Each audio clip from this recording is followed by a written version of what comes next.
Good afternoon, everyone. We'll just wait for a few more seconds to come in this informative, interactive webinar that I have for you in today's presentation. This is a good opportunity for you to introduce yourself, what type of business you have or what type of business you're starting to launch. Along where in the phase are you? Are you in the idea phase? Already have a concept? Interested to know more about the next steps? I want to have this engaging presentation on how we can assist you with your business needs and at the same time give you the necessary tools for you'll be empowered to grow your business to the next level. In addition, this is a recorded webinar, so in case if you have to step out, answer a phone call, don't worry, all participants will be receiving today's presentation along with the recording of our YouTube channel. So definitely encourage you to like and subscribe as well. If throughout today's presentation you have a particular question, definitely encourage you to put it in the Q&A. So like that, I'll be more than happy to answer those questions for you. Okay. Oh, I see some familiar faces. Perfect. All right. So once again, my name is Jesus Padilla. I am the Assistant Director here at the Florida SBDC at FIU under the FIU College of Business. And I want to thank you attending today's Startup Start Bright webinar. Who we are, I know that some familiar faces, they know who we are. But if this is your first time meeting the Florida SBDC at FIU, we're a team of specialized business consultants that are located here in Miami-Dade and Monroe County. As we have consultants that can assist in access to capital, business planning, startup assistance, government contracting, just to name a few. As in the photo presented, it is when we were presented the 2023 National SBDC of the Year. Since 2014, we have worked with over 8,000 small businesses in Miami-Dade and Monroe County. That has resulted over 120,000 hours of consulting. But one neat feature is that over 500 businesses have launched through the services of our center. So definitely we would love for you to be 501. What is BizGap? BizGap is a new initiative program that we're doing. It's called the Business Growth and Acceleration Program. It has launched since 2016. It provides hyper-local consulting, training, and outreach to you, the small businesses, in targeted communities and commercial corridors. It is an additional tool for your toolkit for businesses that are looking to start, but also to scale the business as well. Some of the outcomes from the partnerships with the multiple communities through Miami-Dade County. We have Canvas. We've gone door to door, hearing the pain points, introducing the small businesses in resources, tools, and connecting them with respected organizations, over 300 businesses that we met with one-on-one, but also over 300 entrepreneurs attended our trainings and also received consulting as well. Here are some additional photos from our past projects. Once again, we started under the Zika. So that's when we were meeting with some of our clients while Zika was going on in Wynwood, along with the Flagler corridor, with the Miami-Dade Downtown Development Authority, along with the City of North Miami Beach, just to name a few projects that we have done under BizCap. Then this year, we're doing it under the Florida Congressional District 27, which is funded by a grant with the U.S. Small Business Administration. The Florida's 27th Congressional District, it covers City of Miami, Key Biscayne, Coral Gables, runs through Kendall down to Cutler Bay. And the overall objectives for BizCap, it is focusing on the three core activities: the training, the outreach, door-to-door canvassing, the one-on-one business consulting, but also the data mapping and surveys of small businesses located in Florida Congressional District 27. The overall goal is to work with over 1,000 small businesses in this calendar year. That includes consulting and trainings as such you're present today. So once again, I want to thank you for attending today's webinar. My name is Jesus Padilla, the Assistant Director here at the Florida SBDC at FIU. at today's Startup Start Right webinar. So definitely encourage you. I have received some participants already introducing themselves, but definitely I would like to get to know more about what type of business you're interested to launch, have started, what are the next steps. So that throughout today's presentation, we'll be providing some ideas, some tips, but at the same time, it's more the connectivity of the ecosystem of everyone that's present today.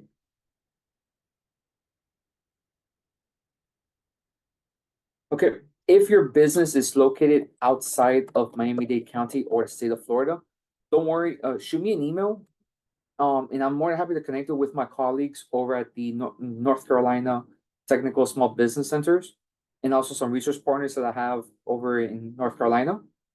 So we'll be more than happy to connect you with them. Perfect. Okay. As always, the demands right there. So who am I? What do I do? I am the assistant director once again at the Florida SBDC at FIU. I have earned numerous accolades on the national, regional, and local level. I was recently honored as one of America's 40 under 40 in recognition of the SBDC staff from across the nation who demonstrate the innovation, leadership, and commitment to the SBDC's mission. I myself, I'm just like you. I have the entrepreneurial spirit as I have multiple side hustles and so I definitely know the pain points, the good, the bad, the ugly of what it takes to manage and run a business. But most importantly, I'm a three-time alum, so you could say I'm a professional student as well, with an MBA and also a master's in marketing as well.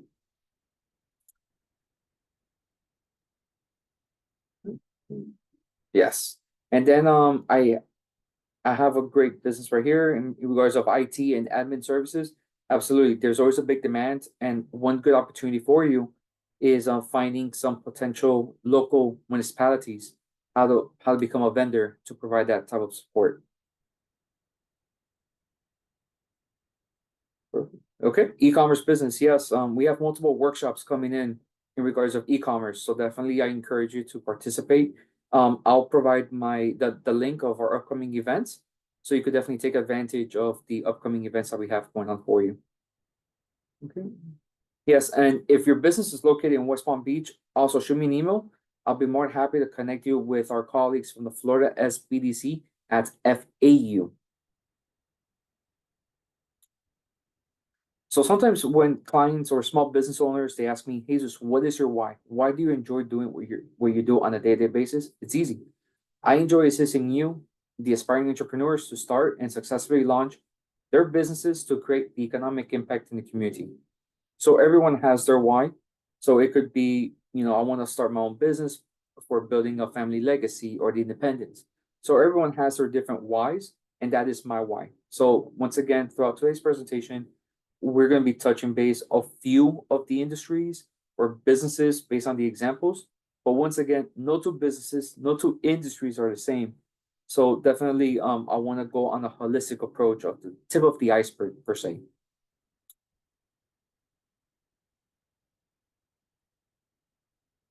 Yes, with each type of business that someone wants to start, does any one type of business have different requirements? Yes.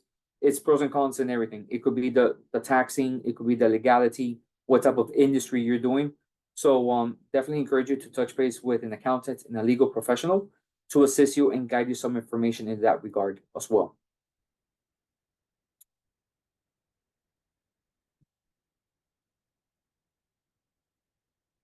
Okay. So we'll be discussing the two key learning objectives, which is the discussion of entrepreneurship, what it takes to become a successful entrepreneur and what strategies to turn the idea into a business, followed by those actionable steps and key resources to start the business the right way. There's different avenues how to start your business. So having the appropriate approach to start the business the right way will, one, eliminate those mistakes, save you time, but at the same time, you're already solidifying yourself in the marketplace to obtain those clients that you'd like to serve to.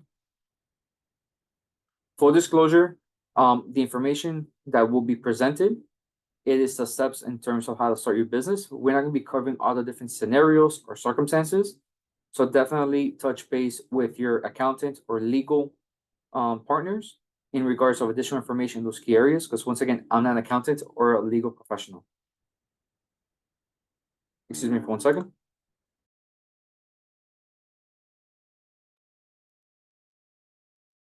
Sorry about that.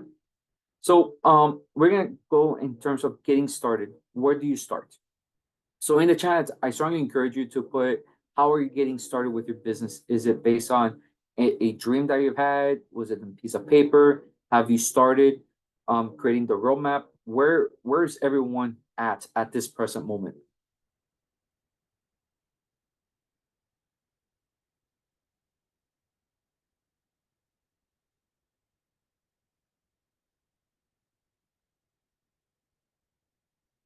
Brainstorming stage. Okay, perfect. And how's that going for the brainstorming stage? How's that going for you? I have it written, but not in any kind of format. Yep, I started in educational consulting. Perfect. Okay, I have an idea of a business, but don't have a plan. Okay, perfect. And that's my intent.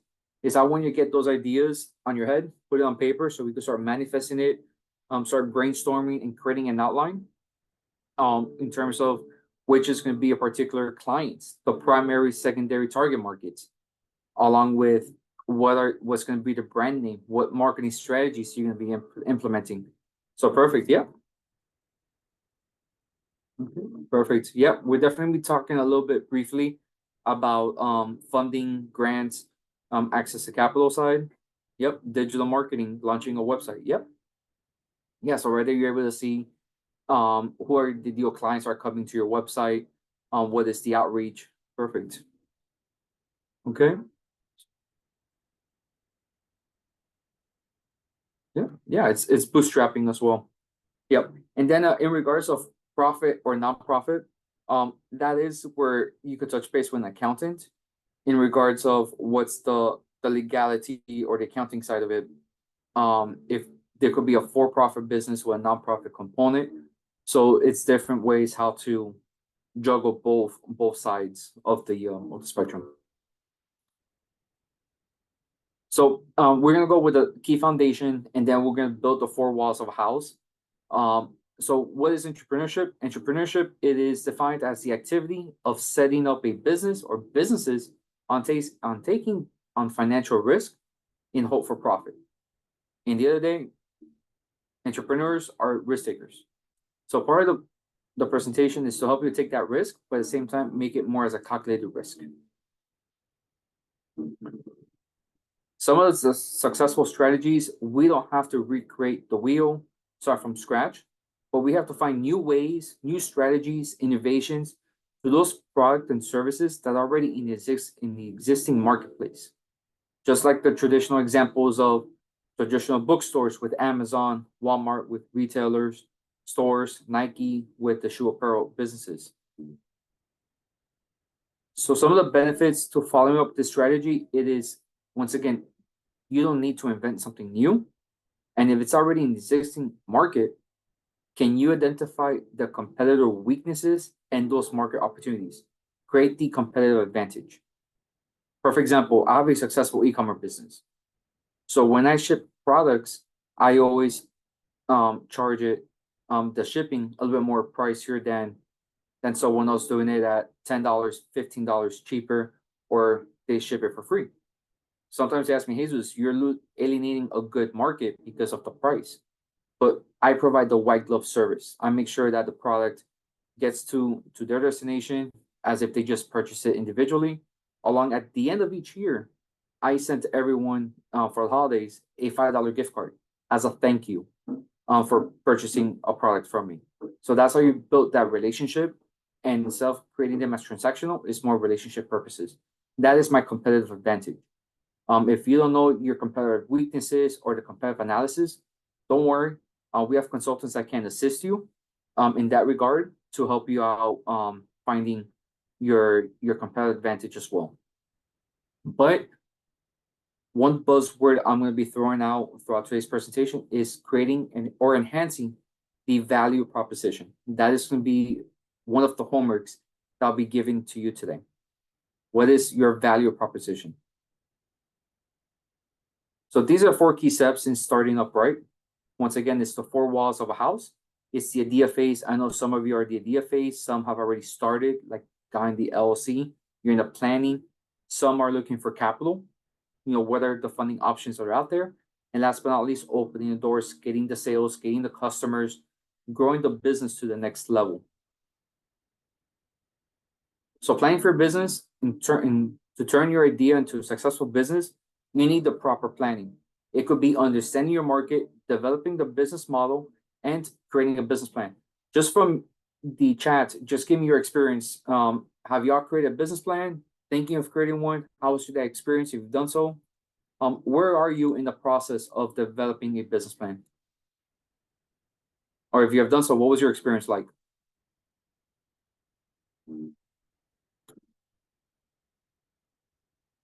Okay, I got one. It was very stressful. Okay, you have not created a business plan. Okay.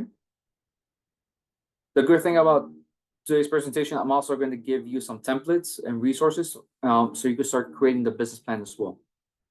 Perfect. Yep, right there. I just answered the question for you, Jeanette. I have a plan. Perfect. I love it. Okay. Yep. Unfinished, unsure. You need funding. Okay. And one thing about the funding aspect, it is, do you know how much capital you need? So right there, you're able to have a good threshold on that front, because what you don't want is undershort yourself and then you have to recreate the business plan all over again. Or it's like, I'm just looking for $1 million and just hope I get as much as I can. Lenders don't like that. So if you have some attainable and actual numbers, that definitely helps you stand out as well. Okay, currently in the planning. Perfect. I love it. So by understanding your market, you have to have a good understanding of what is your market. And the market is the consumers with unsatisfied wants and needs who have both the resources and the willingness to buy from you. Even though that we're all entrepreneurs, we're also consumers. If, for example, if you have a supplier that is taking forever, but another one that's willing to assist you, you as a consumer, you will go based on those who have the needs to buy from you, or you buy from them. Just like in restaurants, or if you're shopping for a car. So if you have a bad experience in one location, you might go to another dealership or another restaurant or another store. So as an entrepreneur, this is where you should set out to fill out the market needs by offering top quality and great service at a fair price. You know how it's like perception, how's the quality if I price myself very too cheaply? How's the quality of it? So if you price yourself too high, then you're losing out at a big market share. So you have to have the Goldilocks approach, per se. And this is where you have to have a good service, your competitive advantage, but at the same time, your value proposition. So this is where I strongly make a comment, or right, and in an analogy, it is small businesses are like a canoe making a 3-point turn, going where the market is dictating based on their needs, versus a cruise ship making a 3-point turn in a canal. So that is a competitive advantage, that you're able to listen and understand what the market is going with, so you're able to adapt quickly to fill those needs. Yep. In terms of what does a business plan include, there's a whole big component. It's like multiple sections. I could provide you the templates and also some presentations as well that I've done in the past of what the business plan include. So you could email me if any, and this is also includes for everyone. If you email me with the subject line business plan, I'll be more happy to provide you the presentation and all the resources as well.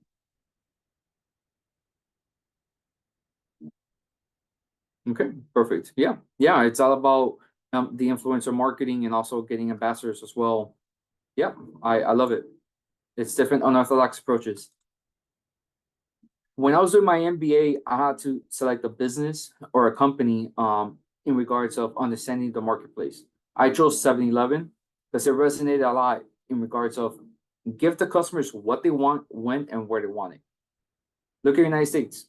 United States, 7-Eleven is grabbing snacks, everyday products on the go, Indonesia, it is a trendy hotspot where young people spend time, surf the web, meet friends. Taiwan, servicing your bicycle. So imagine if I ask my friends, hey guys, let's go and hang out at 7-Eleven.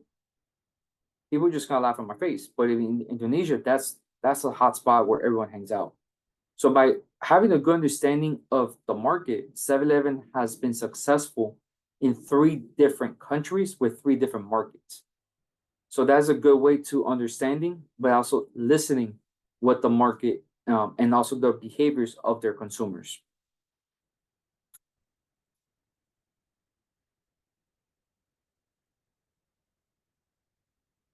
Okay, and I had a question. Could you run a business with one unified idea with different parts happening?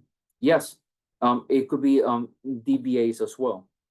So it could be a different extension, like a holdings company with multiple areas. So for example, Yum Brands.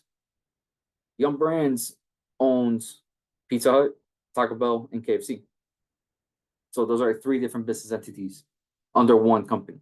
So that's hopefully I'm able to answer that question for you, Toby, in regards of different parts happening separately.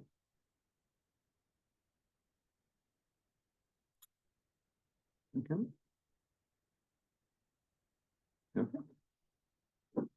So that you could gain direct experience with the market by working in existing business or networking with peers in the industry.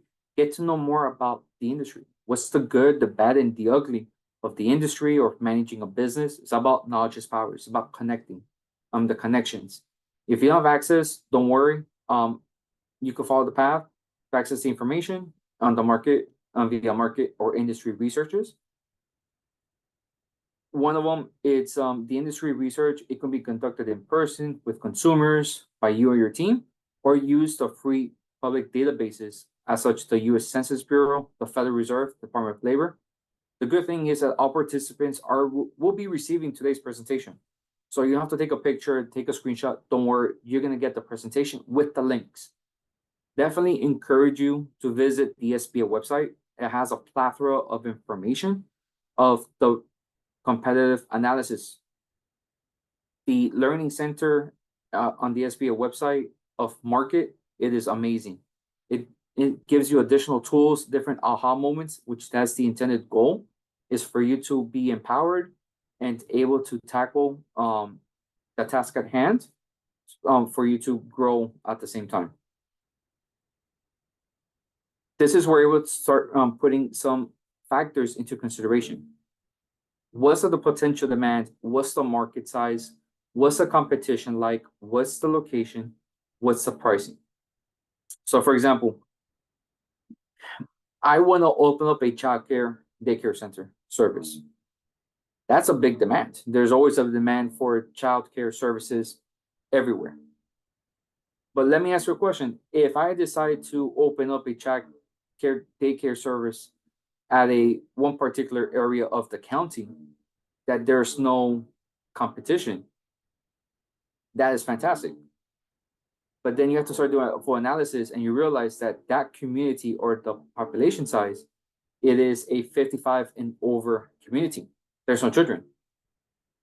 So that's the reason why there's not a good market shot and size or a good business, a good business decision. Unless if I decide another part of the city or county that has multiple daycare services centers, but what's my ideal demand? Who are the indirect and direct competitors that I'm going to be catering to the potential clienteles? Instead of focusing one part of the city, like city of Doral, let me focus on a 2-mile radius, as these are my potential demands of my clients, but also focusing on the pricing. Because at the end of the day, everyone's price sensitive. So how you're able to, once again, cater to their needs based on the behaviors that they have.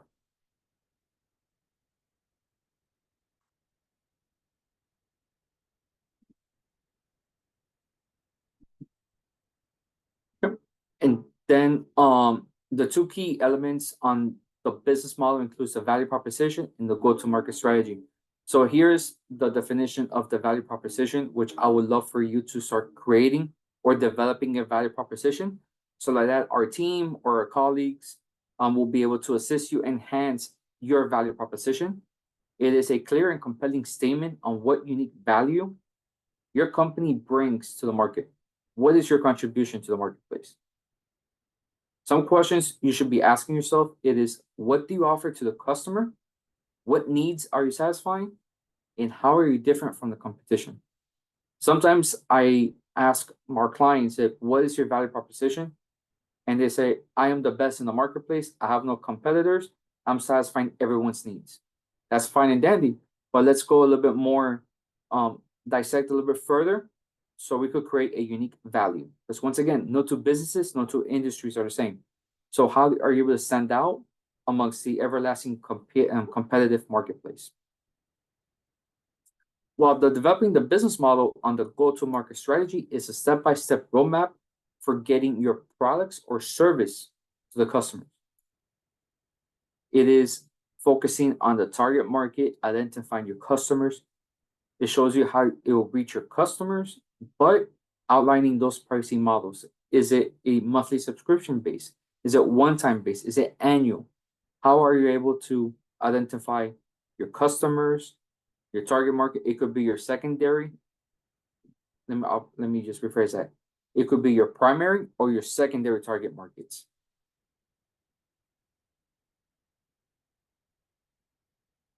The good thing is, once again, there's multiple links, and in regards of how to develop business, what is the business models, the value propositions, and also go-to-market strategies. But at the same time, this is where a lot of entrepreneurs lose track, developing the business model. So don't let the idea of drafting a business model or business plan, delay your opportunity to move forward. Focus on where you could get the idea out of your head onto the page, onto the paper. And this is where we're able to develop, have that conversation, talking to bankers, investors, business partners, in regards to what you're offering to the clients. One way to start utilizing in developing the business plan, it is to develop a business model canvas. It does not replace the business plan, but it has the key components of a business plan. So I know in the chat that we talked about what are the structures of a business plan. So it's who is the key partners, what are the value propositions, the marketing strategies, the financial projections, what are the channels of distribution, who is your target market, what are some key resources. Those are some key areas of a business plan, is also a component of a business model canvas as well. So use this as a good starting point or platform so you could dive in towards your business plan creation. When you're writing a business plan, understand a good plan is tailored to your specific audience. It will have the same elements of a Fortune 500 company, but does not need to be as complex. You don't have to create a 200-page business plan. If you develop a 10-page business plan with appendices and any certifications, models, flyers, anything along those sorts, it definitely has to gravitate the reader's interest in drawing, but that will definitely draw in potential bankers, investors to read on. You just want to go straight to the point, short and sweet, but at the same time, you have to be captivating their attention so they could continue reading further along. Before your business launch, the website, open the doors, you have bills to pay. This is where we're to start calculating the expenses, if it's going to be brick and mortar, a service, or online based. So depending on where type of business category you're doing or anticipating incurring expenses, create a list of if you're going to have office space, inventory, equipment, what licenses do you have, salaries, and break them up if they're going to be one-time expense or monthly expenses. You should calculate at least 1 year of expenses, but if you're projecting from 3 to 5, it's even better because that's going to tailor in based on your business plan of what are your goals for the next 3 to 5 years. But remember, the business plan is a living, breathing document of your business. So if the market is changing or is pivoting, you have to update your business plan. Because, for example, look what happened in 2019. Some business plans were in 2020, 21, 22, our business is going to scale, it's going to do this and that. but you don't know what happened in 2020. Businesses have to pivot or readjust because that market is no longer there. So you have to adapt to the current market needs. So always updating continuously so that you're able to present it to the potential bankers, lenders, partners, but also have it as navigating your business operations on day to day for your team as well.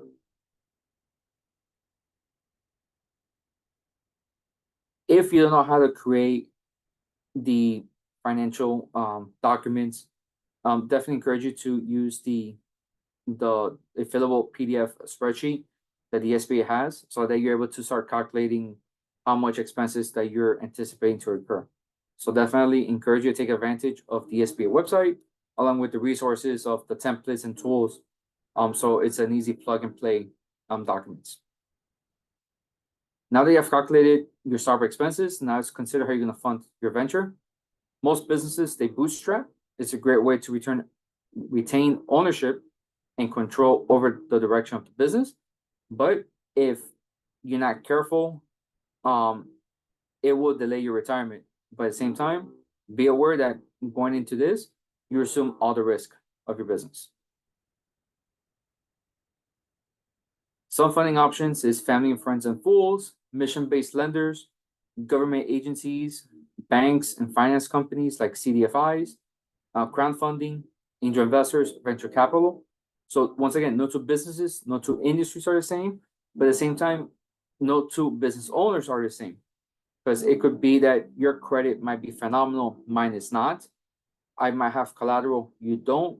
What are the conditions and what's my character like if I'm a delinquent on payments? So this is where you're able to have a good self-assessment of what type of financial options is best suited for you.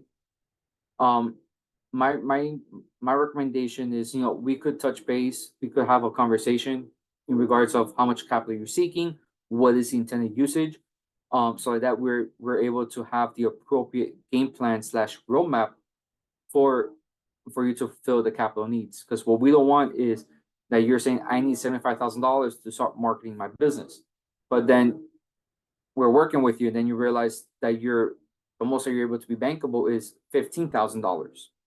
So how do we start to readjust and start trimming those areas so you could have a good return on investment, so you could repay, but at the same time grow your business with the $15,000 micro loan that you might have. But like I said, don't worry, I'll be more than happy to connect you with our consultants and also resource partners in the access to capital realm that will introduce you, assist you, but at the same time, you have a seat at the table. You get to meet with them, tell them your business needs, and they'll tell you this is the minimum thresholds that we're looking for. But when the time is right, you're able to own the table at that invitation. By the final step in launching the business, it'll help you with the steps to incorporate, but also the major forms of business ownership. It could be a sole proprietor. It's a one-person operation. Partnership is two or more people legally agree to become co-owners. Think of it like a marriage, a partnership. Corporation is a legal entity with authority to act and have liability apart from its owners. And one of the common ones is the LLC, which offers protection of the owner from personal liability to any debts the business incurs. So it's two separate areas. Two personal liabilities. It's if, for example, I own a makeup business, and someone tries my makeup products and they get an allergic reaction. The cosmetic industry is very litigious, so based on the skin, the ingredients, so forth. So this person that buys my brand, gets an allergic reaction, decides to sue me, and I'm an LLC, the client will be able to sue the LLC and not me for take away my house. As long as you have everything separated and nothing is being commingled, that's how I'm being protected from my personal liability versus any liabilities the business incurs. So having that protection. Another avenue is if you decide to register the business, it is public records. So just be careful if you have an LLC or any other type of business entity, and you have your home address, just be careful because people might actually will go to your house. So definitely encourage you to have everything separated. We have consultants that can give you a roadmap based on what you can do to amend it, or also to have different different avenues to have a protected address as well. Just looking out for you. Depending on, once again, Nicholas, with the double LLC, that's something that our consultants will be able to work with you in that area, just to make sure that everything is a good standing in that regard.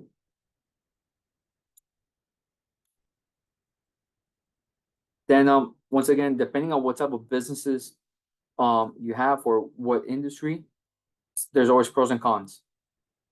Which personal liability, what taxes are being paid, what paperwork is required. So definitely encourage you to touch base with an accountant or an attorney for guidance on those considerations for your venture. The SBA has a really good business guide based on the different structures for you to have the pros and cons in each and every one of them.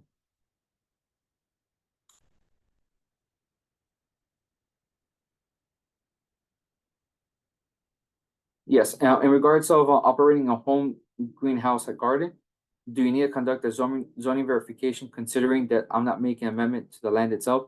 My recommendation, touch base with the city because no two cities are the same as well. So what permits you need from the city and also within the county as well.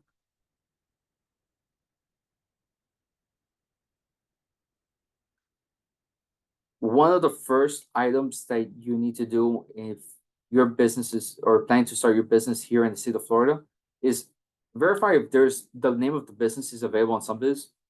But sometimes we've had clients that they started marketing the business, creating the website, and that name has already been used or is being used in SunBiz.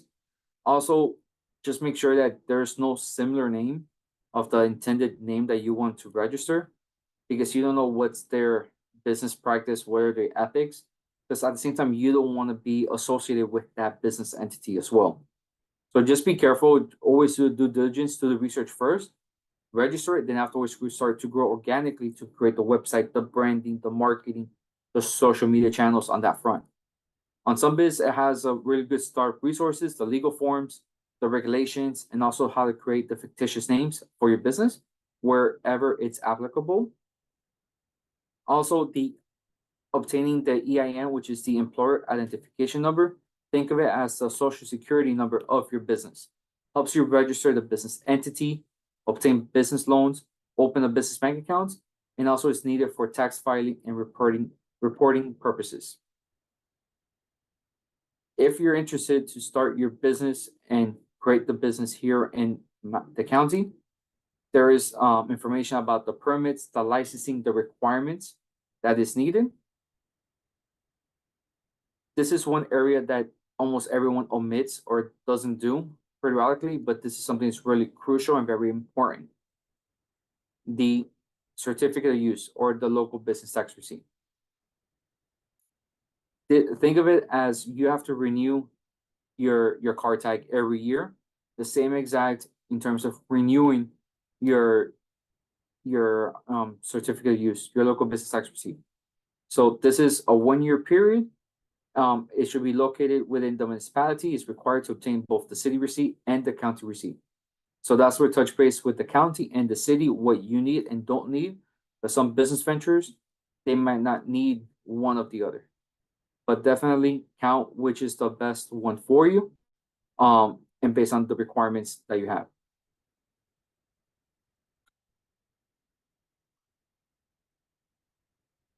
Correct. Yes. Searching for your name before you choose. Yep, I completely agree with your final business name. In regards to the e-commerce business, that's always the pros and cons, because I know that some cities they don't encourage a lot of e-commerce business. So definitely touch base with the city that the business is registered as. So like that you make sure that you're being compliant on that front. One of the key slides of today's presentation is this one right here, which is the additional resource information. This is definitely going to be the one-stop shop. how to develop a business plan, there's a website called bplans.com. It definitely provides different templates, different tools based on what type of industry that you're planning to launch into. The Sunbiz website, the SBA launch guide, but also the Miami-Dade County website, how to start a business, followed by the state of Florida. So we're going on the micro to a macro scale.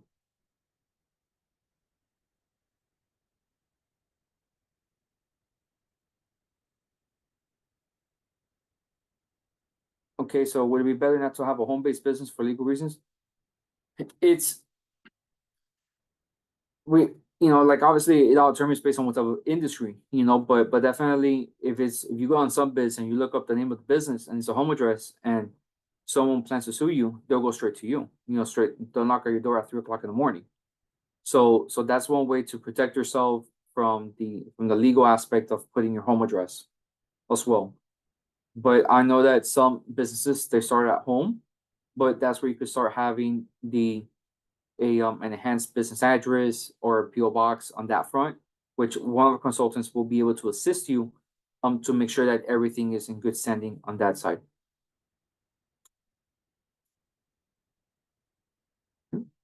So I want to give you the secret sauce, as this is the checklist that I would like for you to follow.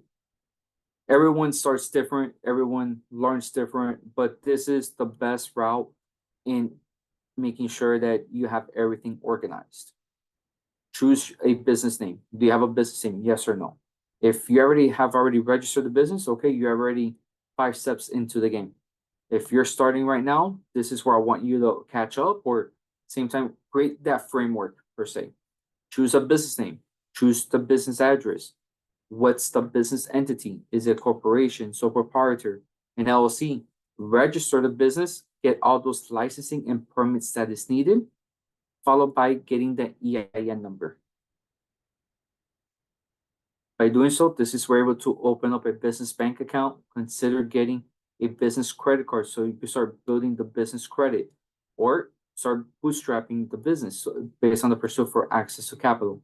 So it all varies based on the second part of considering getting a business credit. It could be a micro loan, it could be a $5,000 loan, whatever, just to get the start generating some sales.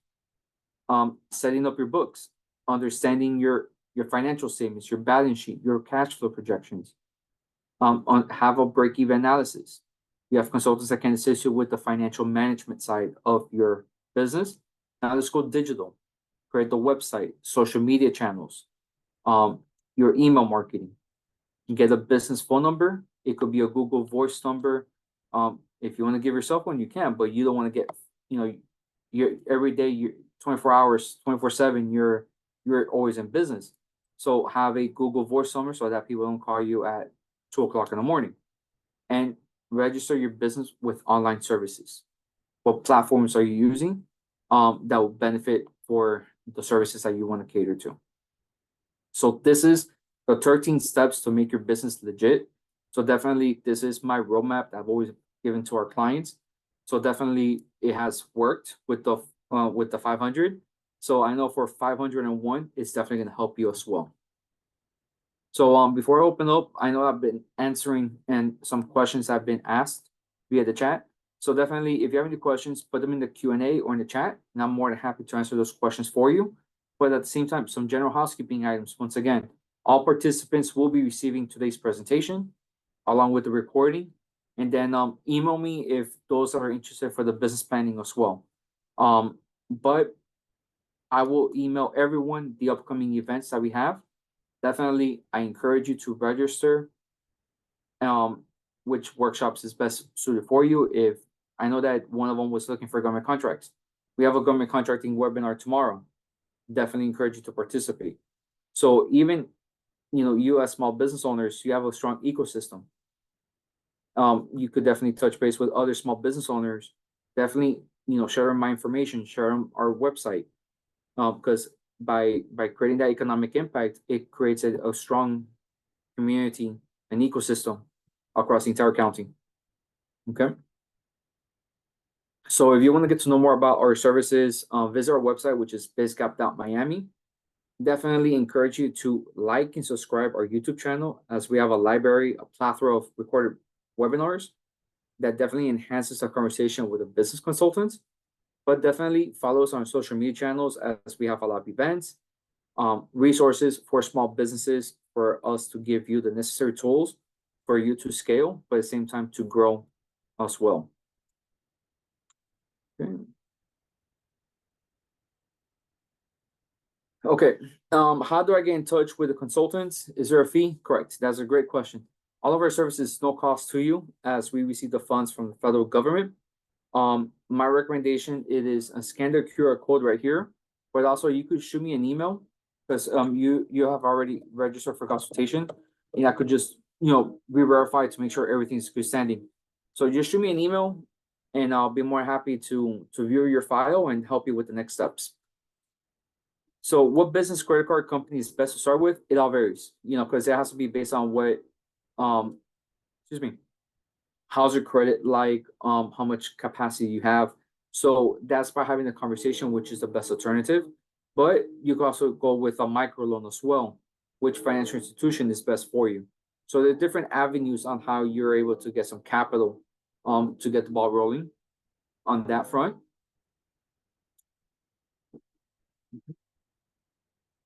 Okay, let me see. I have a question right here.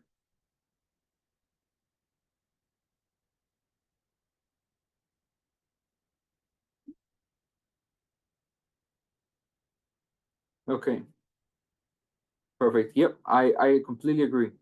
That is where you could do a for-profit with a nonprofit component. So they could hire your services for a cost, and if they want to round it up, like if they round it up for like another $20 or $50, for example, you could provide as a no cost assistance to provide the content for schools, for your business venture. So for example, sometimes I have some restaurant businesses. They also have a nonprofit component on their restaurant business. Based on rounding up the dollar, we're able to provide meals for the elderly or for the senior citizens. So that is one way how you're able to leverage both sides, the for-profit and nonprofit component as well. Hopefully, I answered that question for you. Okay. Let's see.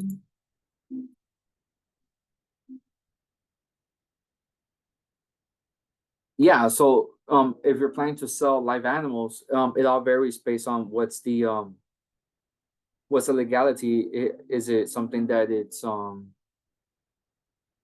if it's up to code, or is it exotic, or is it just what type of animals is it? And then touch base with accounting. How do you add a nonprofit to your business?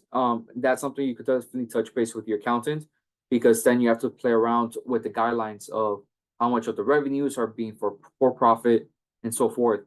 So that's where it's so you have to make sure that you're good, because at the same time you don't want to be being double taxed or double billed on that front. Okay. Okay.